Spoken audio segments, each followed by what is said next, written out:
தொடர்ந்து இந்நேரத்திற்கான தலைப்புச் செய்திகளை பார்க்கலாம். முதலமைச்சர் மு.க.ஸ்டாலின் தலைமையில் இன்று கூடுகிறது அனைத்து கட்சி கூட்டம். நாடாளுமன்ற தொகுதி மறுசீரமைப்பு தொடர்பாக முக்கிய ஆலோசனை.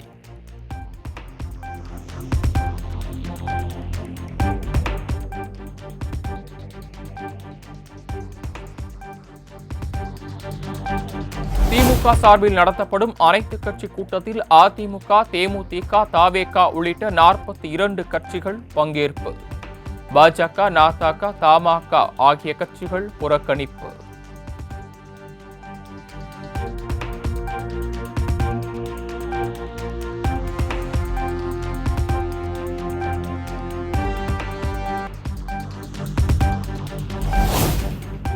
குடியரசுத் தலைவர் திரௌபதி முர்முவை சந்திக்க தமிழக அரசு திட்டம். தொகுதி மறுவரையறைக்கு எதிரான அனைத்து கட்சி கூட்டத்தில் நிறைவேற்றப்படும் தீர்மானங்களை குடியரசுத் தலைவரிடம் அளிக்க உள்ளதாக தகவல்.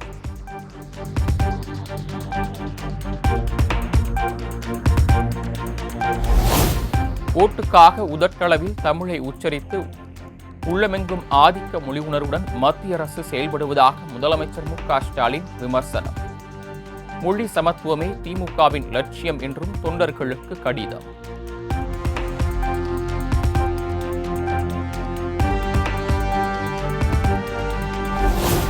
சமஸ்கிருதமே இந்தியாவின் மூல மொழி என்பது நம்மை அடிமையாக்கும் முயற்சி.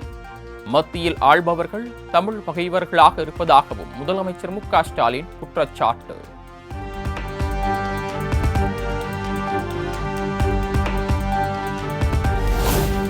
பதினோராம் வகுப்பு மாணவர்களுக்கான பொதுத் தேர்வு இன்று தொடக்கம். 137 சிறைவாசிகள் என 8,23,000 பேர் எழுதுகின்றனர்.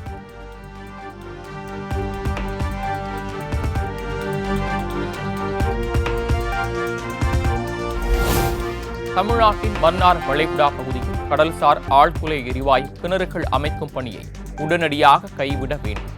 பிரதமர் நரேந்திர மோடிக்கு முதலமைச்சர் மு.க.ஸ்டாலின் கடிதம்.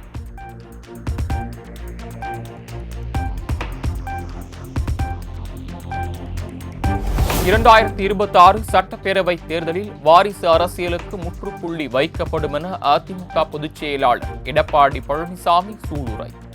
தமிழகத்தில் மீண்டும் மன்னர் ஆட்சி வரக்கூடாது எனவும் பேச்சு.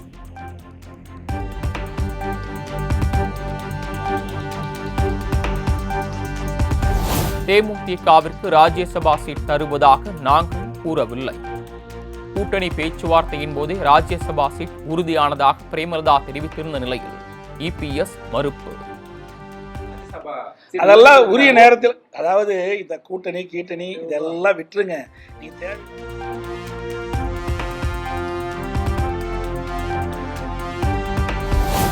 அதிமுக கூட்டணியில் தேமுதிகவுக்கு ராஜ்யசபா சீட் மறுத்த விவகாரம் குறித்த கேள்விக்கு பதில் அளிக்க பிரேமலதா விஜயகாந்த் மறுப்பு.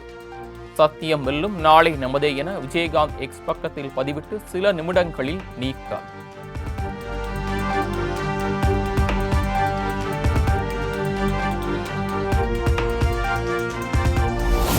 பாஜகவுடன் அதிமுக கூட்டணி வைப்பது தொடர்பாக 6 மாதங்களுக்கு பின் கேளுங்கள் என எடப்பாடி பழனிசாமி மழுப்பல்.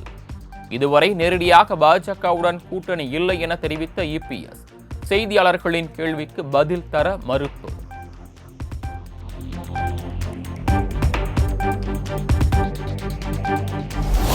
அதிமுகவுடன் கூட்டணி குறித்து பேசுவதற்கு இன்னும் நாட்கள் இருக்கிறது என அண்ணாமலை விளக்கம்.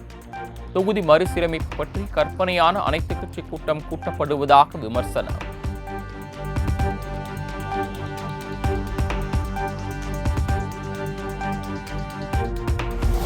ஆட்சி அதிகாரத்தில் பங்கு என்பதை காலம் கனியும் போது தீவிரப்படுத்துவோம்.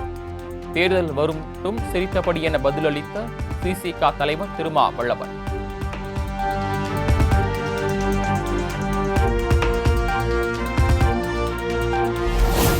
தமிழ்நாடு வக்பு வாரியம் சார்பில் நடைபெற்ற இப்தார் நோன்பு திறப்பு நிகழ்ச்சியில் துணை முதலமைச்சர் பங்கேற்பு.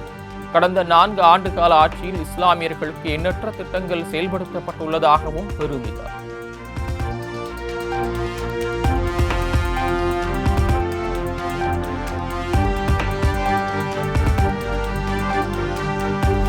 செங்கொழி கொள்கையை வலியுறுத்தி பாஜக சார்பில் 1 கோடி கையெழுத்து இயக்கம் இன்று தொடக்கம். மே மாதம் வரை 1 கோடி கையெழுத்து பெறப்பட்டு குடியரசுத் தலைவரிடம் ஒப்படைக்கப்படும் எனவும் அறிவிப்பு.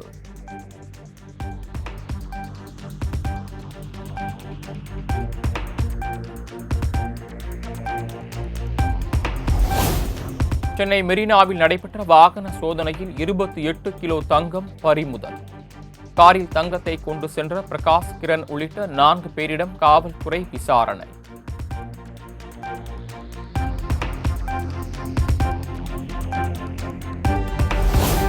திருப்பூர் மாவட்டம் காங்கேயம் அருகே நகை வியாபாரியிடம் 1 கோடி ரூபாய் கொள்ளை. வாகன சோதனை என்ற பெயரில் காரை தடுத்து நிறுத்தி கொள்ளையில் ஈடுபட்ட மர்ம நபர்களை தேடுகிறது காவல்துறை.